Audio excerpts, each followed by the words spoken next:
LadyArie again, and thanks for watching another one of my videos.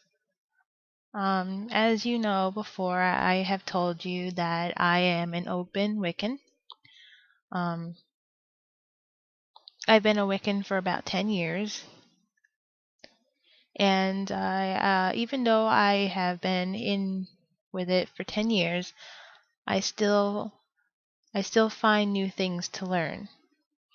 I may not do everything exactly the way the book says or exactly the way I'm taught, but I feel like because Wicca is a unique religion and you are allowed to be free whatever you want, free with whatever you want, move freely like the wind.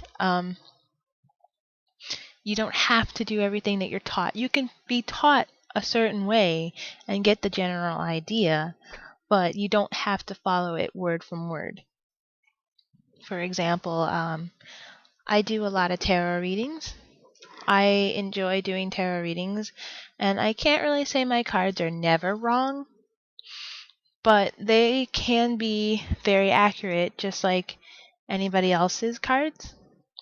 I don't use a standard deck anymore because I wanted to do something different. So I picked up at the Barnes and Nobles a Goddess Tarot deck.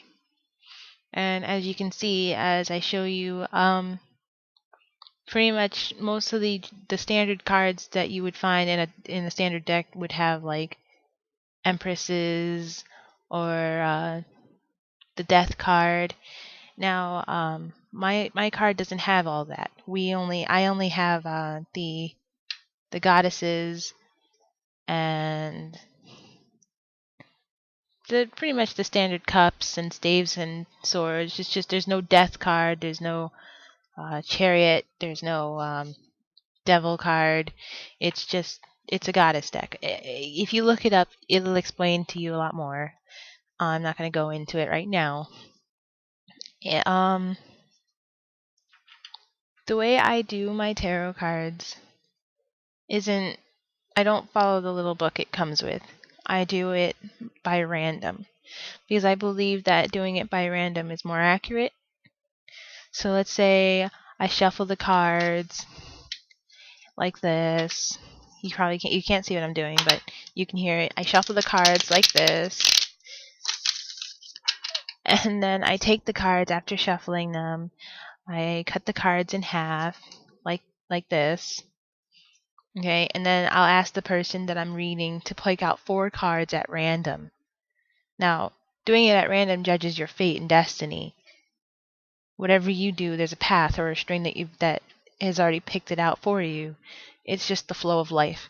So they pick out the 4 cards at random. I'm just going to take 4 off the top just to be random. And then what I would get are 4 cards that I would put on the table flat like this, but in the row, in the way that it was picked, flat on a row, like this one's the first, this one's the second, this one's the third, this one's the fourth. Then I would put it there, and then I would flip them over in order that it was picked up, and it says, oh, the Queen of Swords reversed, and oh, the 6 of Pentacles reversed, or the Beginnings card, Goddess Terra, and the Sun card, the Zara. And it would read whatever they mean for that person, and that's how I do it. And nobody that I have given a reading to has said that my cards were inaccurate. Another thing that I would like to share with you about tarot cards is the fact of the matter that the Death card is the reason why a lot of people refuse to get their readings done.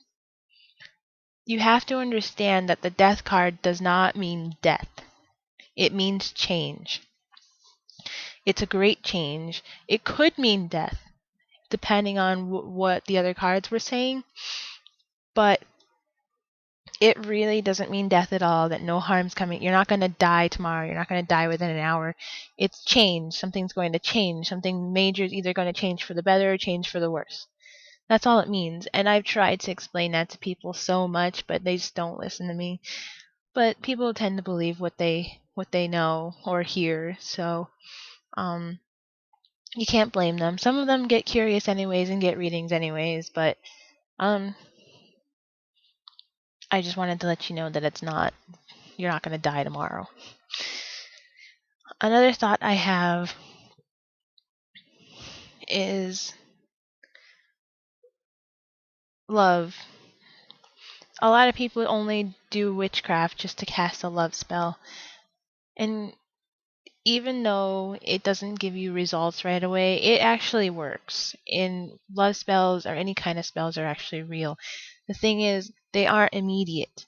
Nothing is immediate unless you just pull it out from somewhere and just hand it to someone. Things take time, and you need to not be overwhelmed by it, because if you overwhelmed by it, keep in mind whatever you send out comes back to you 3 times. And if it doesn't work, then oh well, try again, pretty much. Or if it works and it becomes dangerous, then I think you can undo it, but a lot of times you can't undo it because you're supposed to let the flow of time continue. It's like if you go forward today, you can't go back to tomorrow, if you understand that. Um, Spells are very dangerous. They're not to be played around with. They're not to be um, toyed with. If you don't know what you're doing, it's best that you go to someone that's more experienced.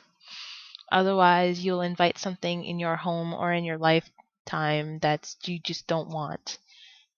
And the whole part of Wicca, because Wicca means to bend, to shape or to bend, um, you're bending or moving the natural energies that are around you to create something better for you. Um, so whatever you do and whatever you send out your energies, and it's also based off of your emotional status too. So if you're not happy, if you're not feeling like yourself, if you just feel like you want to hurt someone, I would strongly advise you not to do any of this stuff, because you might have the intentions on good, but if you send out something while you're in a bad mood, you're going to send something bad to go with it, and those good intentions will be twisted and you'll end up hurting somebody. Um so if you're in a good mood, if you're happy, you have to also remember you need that willpower. If you have that deep desire, you have to be committed to it for it to work. You have to be so committed to it and so wanting it that you just can't stand it anymore. And with that, you'll get better results. But you have to do it in a positive way.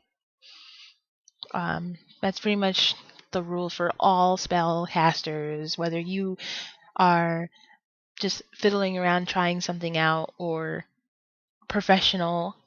Because even the more experienced spellcasters out there have downfalls, have problems with their magic, which is okay because nobody's perfect. There's no such thing as a perfect person. There's no such thing as a perfect anything. So let me wrap this up. When you do cast spells, when you do any of that stuff, spell related, Wicca related, always have a kind heart. Always think positive. Always have love for the world and yourself around you. And just ask the goddess or the god for your blessings. Also, one more thing before I go. There is a god and a goddess, or a god or a goddess. They're both there. They both listen to you. They both understand you, and they both love you very much. So just ask for their blessings and thank them. Always, always, always thank them for living your life, for having a heartbeat, to be able to see, to breathe, to taste, to smell everything, and hold them in your heart because they always hold you in theirs. Merry meet, merry part, and merry meet again.